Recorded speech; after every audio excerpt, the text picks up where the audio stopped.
My name is Martin Osagie, and before joining the program, this leadership program under the sponsorship of NSI at the Museum and Gallery Edinburgh, I did my first degree in mechanical engineering and I did a master's in instrumentation and control. I worked in the oil and gas industry for a couple of years, between 12 and 13 years, a little bit over 12 years. I haven't done that in Norway. I worked in the oil and gas industry in Nigeria as well. Then before I eventually moved to the UK. When I moved to the UK, I worked as a business analyst in a couple of IT establishments. Yeah, what motivated me to apply for this training under the NSI was after the COVID, I saw how much interest I had in working within the tech sector, which is particularly being able to help people. Um, then for the fact that I have worked in the energy industry, I thought I have poisoned the earth enough, and I thought this was an opportunity for me to work in more humane environment where I can use my expertise and translate it to being able to work in other industries. So when I found out about this opportunity, I spoke with NSI and brought my experience to the table and discussed how I might be able to translate my experience into this industry. And two, I know very well that in the museums and galleries in Scotland, it is not a lot of people of ethnic minority background within this sector. And I know very well that within that sector, I will be able to use my managerial skills and knowledge, provide my own perspective within the sector. Museum and Gallery Edinburgh, and the first introduction I got from one of the most brilliant minds you have within the sector in Edinburgh, which is Gillian Finlay.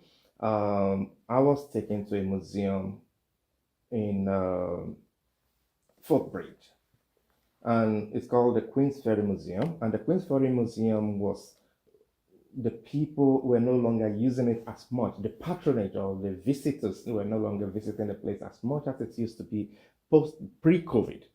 So when I got into this place, the idea was to refurbish the environment and be able to bring more people into the place. So I saw firsthand how much changes we can do, programs we can write out that will bring people into the place. And so I discussed this with Gillian, who is my manager, and she was interested in this as well. But of course, the council is a whole lot of protocols, it's a whole lot of regulations, so it's a whole lot of things they have to think before they go into the project. Exhibition design is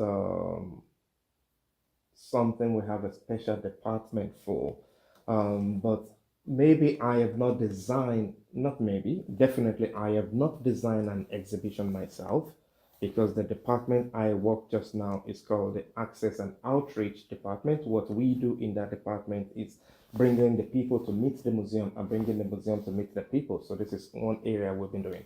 But of course, in the process of bringing people to meet the museum or vice versa, Access Department, I have speak to items at the museum.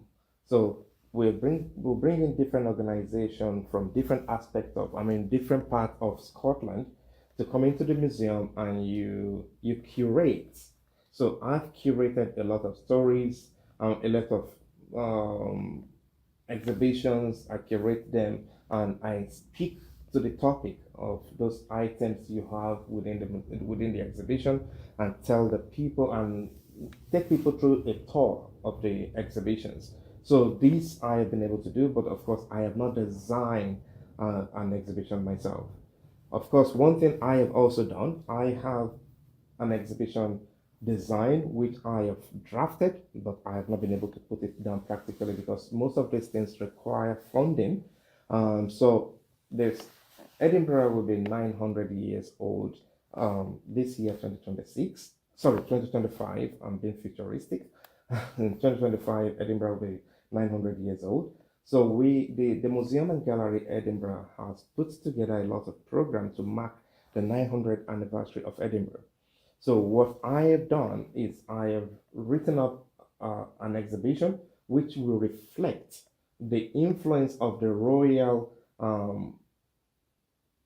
royalty in Edinburgh, the effect of it in the aesthetics or in the architecture of Edinburgh.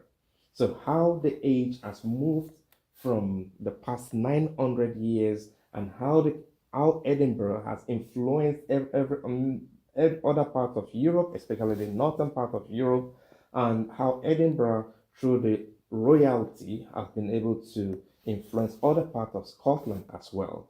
So I have this exhibition which I have just drafted, but of course, as I said earlier, going into the point of costing this exhibition after costing, because you have to do the costing, you do the budgeting, then before you start looking for funding.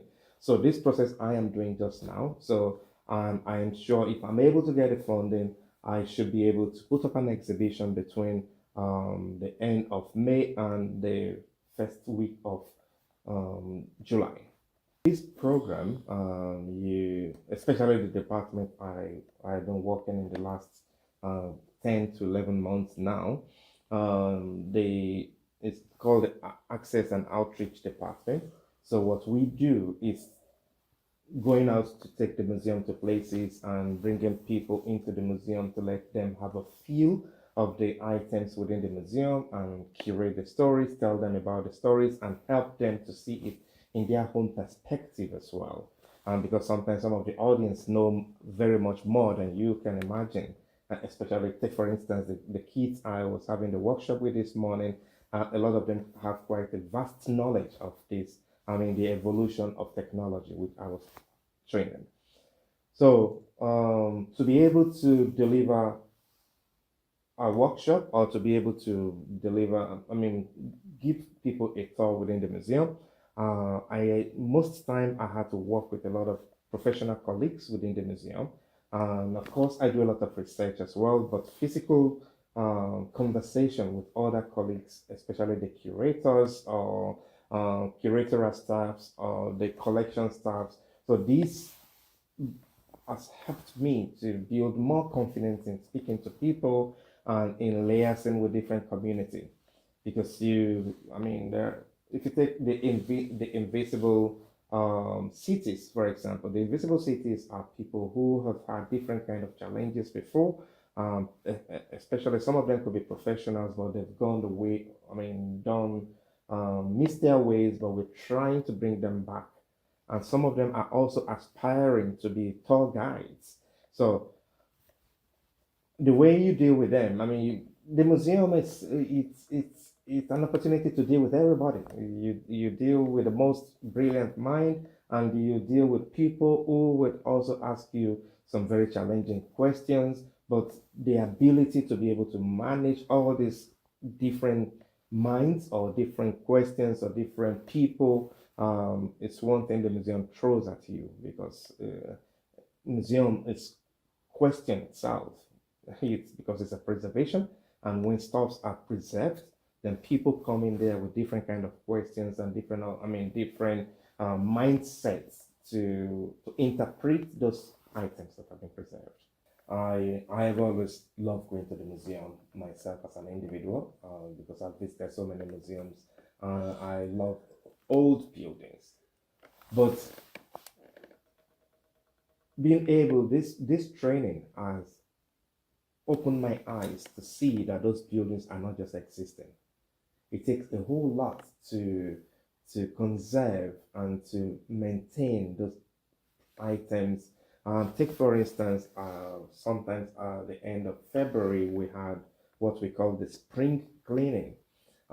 Currently, we're doing this interview in a building that was built in the 16th century.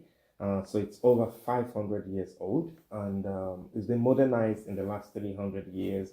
In the last 200 years, it's been modernized, but it's been passed over to the Museums and Galleries Scotland by Mr. and Mrs. Reeds, who donated it to the public, to the Edinburgh Council, and we got it from the Edinburgh Council as one of our properties to manage. So items within this building are very old. Most of them are over 100 years old. So to be able to conserve those items takes a lot of expertise. So during the spring clean, for example, which we did at the end of February, that exposed me to how to manage those items, how to conserve those items, and how to keep those items alive continuously. So this program has been, a eye opener to the industry, to the sector particularly for me.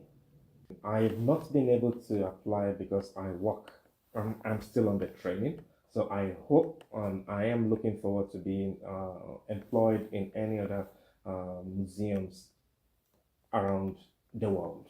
The future trainees considering to go through this program should be ready from day one to be open-minded, because it might be a completely different environment for you, because you might not have any background in art or in conservation of items, but whatever you're bringing in, if you're ready to relearn, the sector is a huge one, and I'll only tell anybody to be positive minded when you come in here. Problem within this sector: access, how people use the environment. There is physical access, which was one of the major things I've always considered, how to make people be able to use the place physically. Say the people who are physically challenged in any other ways to be able to access the place. So access is one area, but access goes beyond physical. How the people view the museum is another way of access. How the people, how different communities are able to use the museum is another way of access one has to think. How to make the museum adaptable for people from every walks of life, for them to be able to see themselves in the museum, which is one thing I have learned in the last 1 year, and I am sure that is one strength I'll be bringing to any organization, how you can help your community or different communities around the museum to see themselves as part of the museum. So that is one major thing I'll be bringing to anybody. Thank you very much for having me today. Thank you for your time. I really appreciate it. Okay, thank you so much, Ibrahim. Thank you for doing this interview, and I must say very huge thanks to NSI, the Next Step Initiative, for the beautiful work they've been doing, and for creating this opportunity for me to be able to come into this industry. Not just myself, it's a number of people that have been able to come and see the museum in another light. So thank you so much to NSI. Thank you to your sponsors as well. All the sponsors you have, especially the ones that are sponsoring this very program, I say great thanks to you. And I must not forget to thank my host organization, which is the Museums and Gallery Edinburgh. The direct manager, my Gillian Finlay, she's been a great mind, she's been a great manager, and my direct supervisors, which is Susie Kavai and Priya Sloan, and every other member of the Museums and Gallery Edinburgh, the collection department, which is headed by Nico, and the curatorial team. I've worked very closely with them as well, headed by Helen, and the front desk department. Every aspect of the museum have been so receptive and have been so helpful.